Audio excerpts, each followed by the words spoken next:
Okay, so today we're looking at section 2.R.4, which is talking about proportions. And first of all, let's talk about what proportions are. So proportions are simply fractions that are equal to each other. So if I look at 4/8 and I look at 3/6, so if I take a circle and I divide it into 8 equal sections,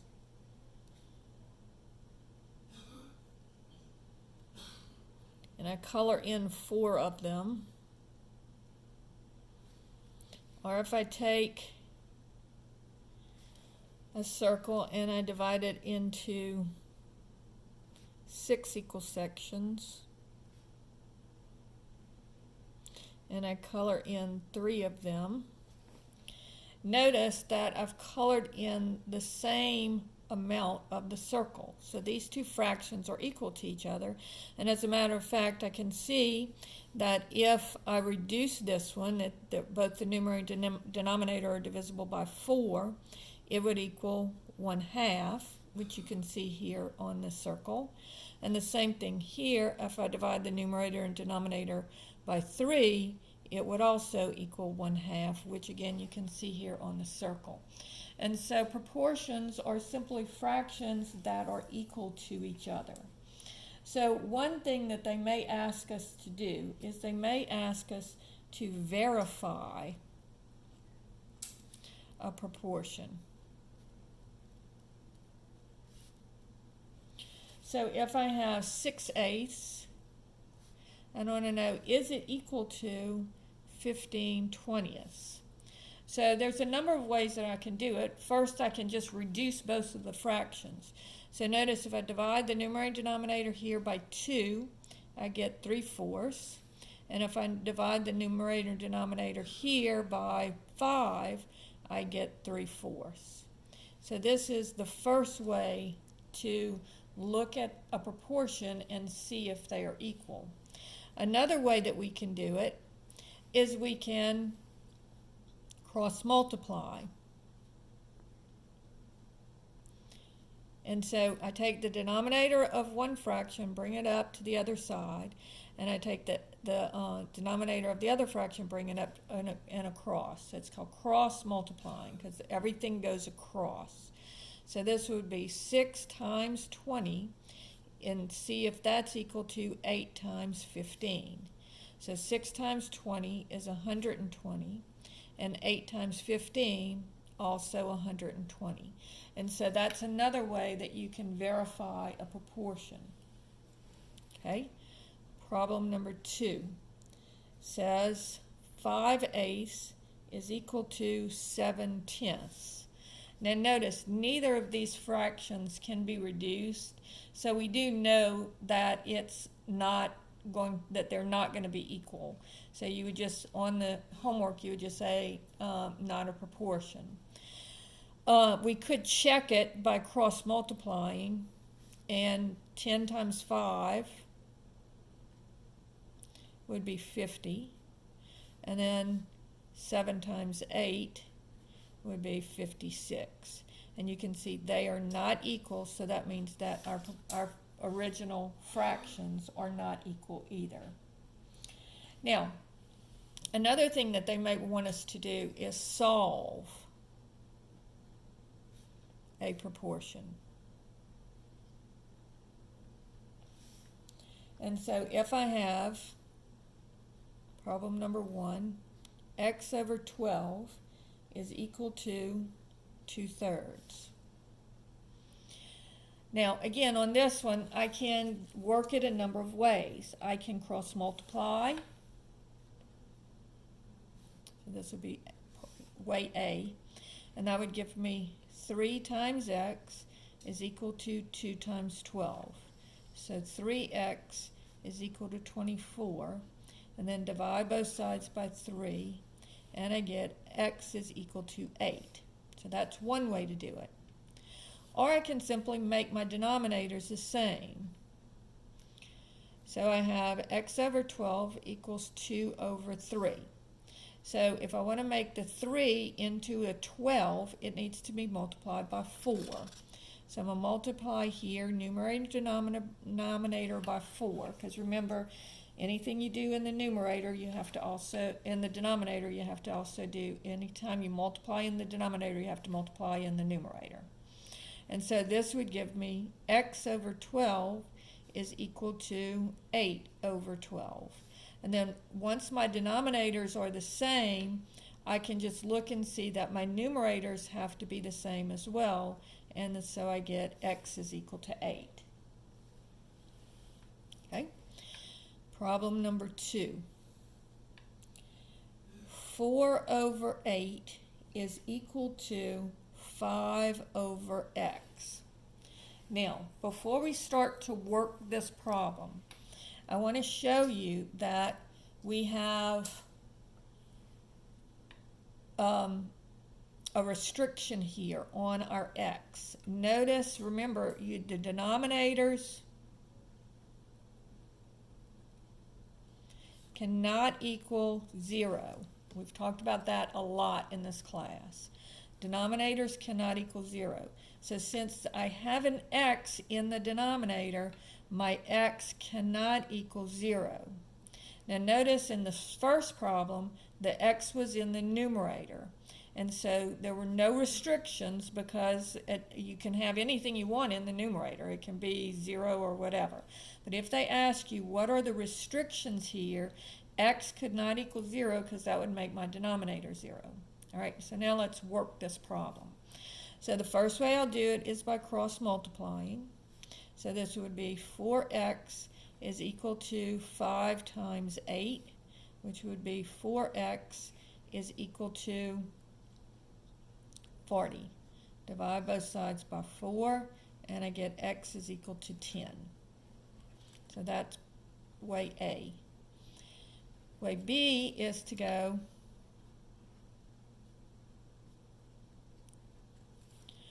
4 over 8 equals 5 over x. Now I want to make both of my denominators the same, so I'm going to multiply numerator and denominator here by x, and I'm going to multiply the numerator and denominator here by 8. And so notice that my denominators are the same, so I can scratch those out, and I get 4x equals 40, and then divide by 4. So in essence, you're doing the same thing either way when you cross multiply. Notice on this one, I multiplied the 4 by x when I cross multiplied. Well, what did I multiply the 4 by here? X. And then when I cross multiplied over here, I multiplied the 5 by 8. So what did I do here? I multiplied the 5 by 8. So you're really doing the same thing no matter which way you're working the problem. But I'm going to show you both ways to do it. Okay, problem number 3.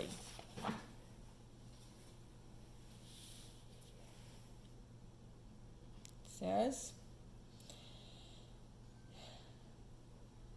16 over 6 is equal to 24 over y. And again, we would have a restriction. The y could not be 0 because y cannot equal 0 when you have the denominator cannot equal 0. So since the y is in the denominator, it cannot be 0. All right, so cross multiplying, I would have 16y is equal to 6 times 24. So that's going to be 16y is equal to, let's see, 144. And then divide both sides by 16. And I get y is equal to, let's see, that would be,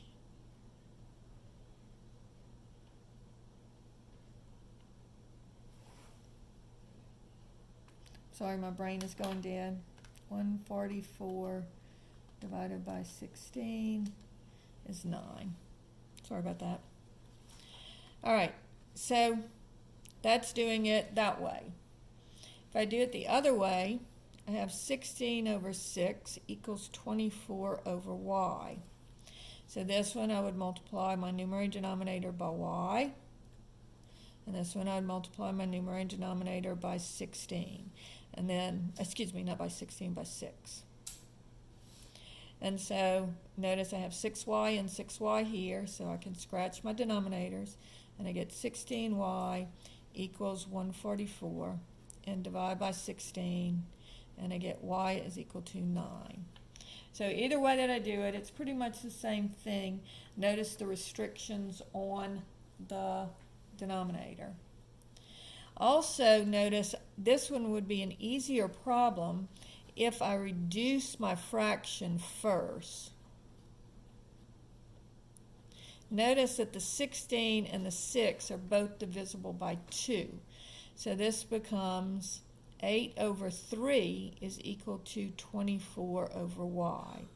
And then multiplying by y here and by 3 here, I get 8y is equal to 72, and then divide both sides by 8, and I get y is equal to 9. So if you reduce first, it makes your arithmetic a little bit easier, but of course you'll have calculators, so you don't really need to do that. Okay? Problem number 4. If I have 5/9 is equal to y over 4.5. And on this one, probably the easiest way to work it is to just cross multiply, but I'm going to show you both ways. So 4.5 times 5 is equal to 9 times y. And so 4.5 times 5 is equal to 22.5. And then divide both sides by 9. And you get 2.5 equals y. Now, you can also look at it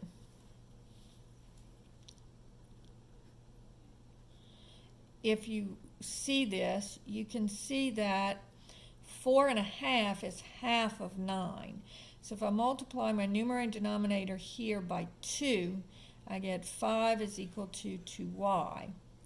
And because 4.5 times 2 is equal to 9, so I can scratch my denominators. And then dividing both sides by 2, then you get 2.5 equals y. Now, if you don't recognize it, you can always go to cross multiplying. So now let's do one with a fraction in it. So let's say 3/5 is equal to y over 1/2. So again, this one, easiest way to do it is cross multiply. And so this would be 3 times 1/2 is equal to 5y. And so this would be 3/2, because this is 3 over 1, multiply the numerators, multiply the denominators, is equal to 5y. Then I would want to divide both sides by 5. Now this is 5 over 1. So over here the 5's cancel and I just get y. Over here I'm going to have 3/2 divided by 5 over 1. And you just keep, change, flip. So this would be 3/2 times 1/5 equals y. And then multiply my numerators, multiply my denominators. 3/10 equals y. So that shows you all of the types of proportions that you will have on this section. We also have some word problems in this section. And with the word problems, let's say that we have, and they're all just set up as proportions.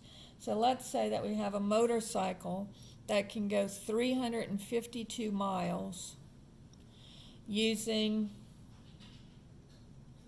11 gallons of gas. So we want to know how far can it go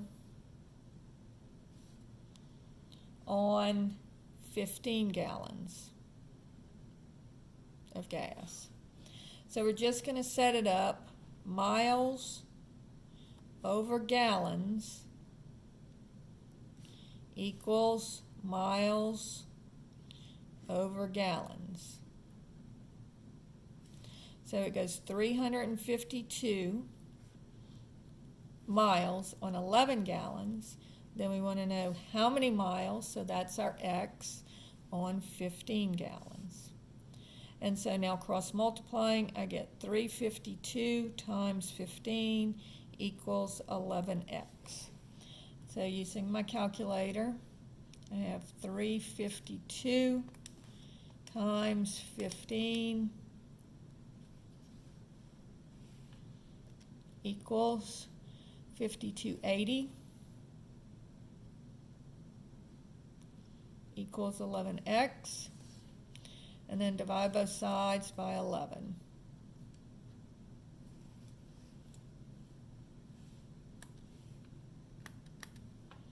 And so I'll get 480 miles.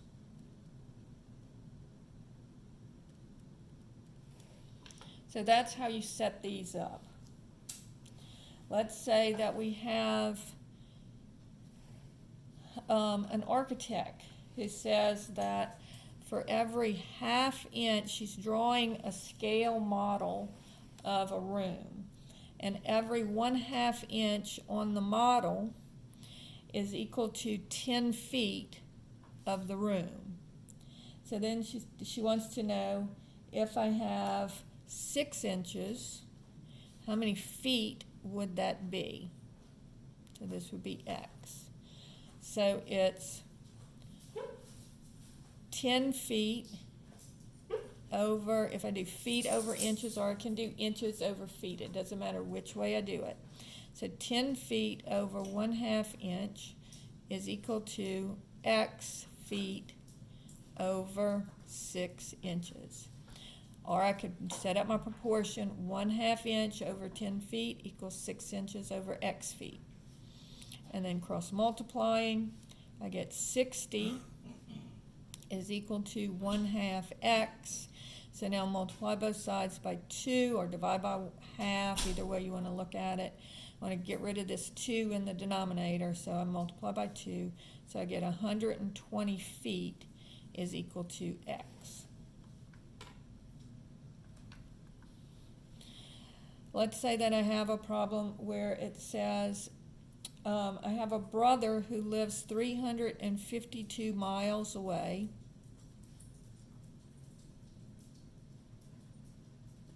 And then I have a sister who lives 400 miles away.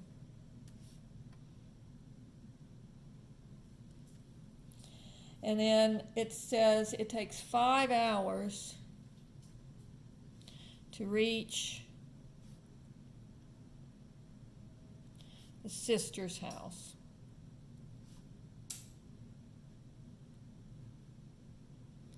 How long would it take to get to the brother's house? So we're going to just set up the brother's miles, 352 miles over X hours. And then we're going to look at the sister. So it takes 400 miles. It takes 5 hours. And again, I could have set it up upside down. I could have put X over 352 and 5 over 400. Either way, it doesn't matter. So then I'm just going to cross multiply. And I'll have 352 times 5 equals 400X. So getting out my calculator again. 352 times 5 is equal to 1760 equals 400X, and then divide both sides by 400.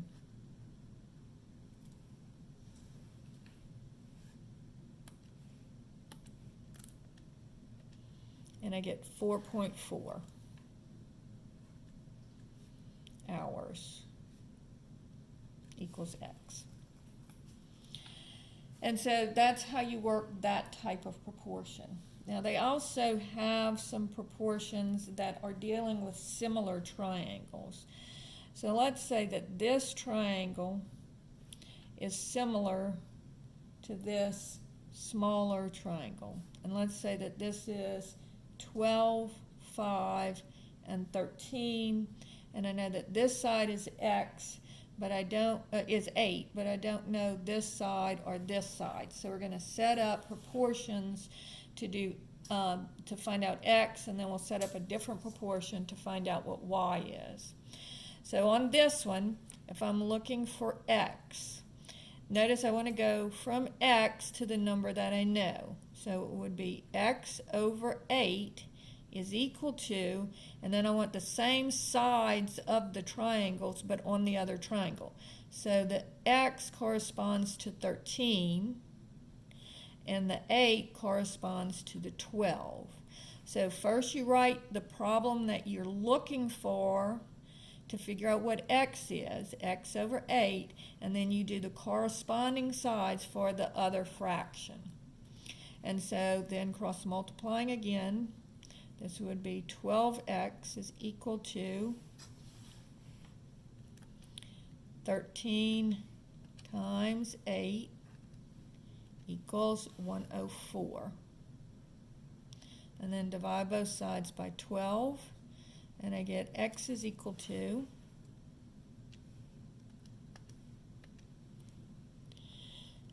8.66, or I guess you could just reduce this. Notice 2 goes into both of them. Actually, 4 goes into both of them. That would be 26 over 3. So you can leave it as this fraction because that's how Hawks is going to want it. All right, so don't use your calculator on that one. Now to find out what y is, we're going to do the same thing. So it's going to be y over the fraction, or over the side that we know. So that would be y over 8 is equal to, and in this case, the y corresponds with the 5. So I'm going to put the 5 on the top because the y is on the top, and the 8 corresponds to the 12. And then cross multiplying again, I get 12y is equal to 8 times 5 is 40, and then divide both sides by 12. And again, 4 will go into both of them, and so that would be 10 over 3. And you can just leave it as the fraction and not put it in the calculator. So that finishes up this section on proportions. And they do have word problems, but they're pretty straightforward. You just have to make sure that when you're working it, when you're working these, you do miles over hour, miles over hours, or you can do hours over miles, hours over miles. Here we're doing feet over inches or inches over feet, as long as you're consistent. If you have feet on top, leave feet on top on the other side. And inches on the bottom, leave inches on the bottom. If I set it up the other way, I would make sure that they're consistent. So that's all you have to do when you're setting up these proportions.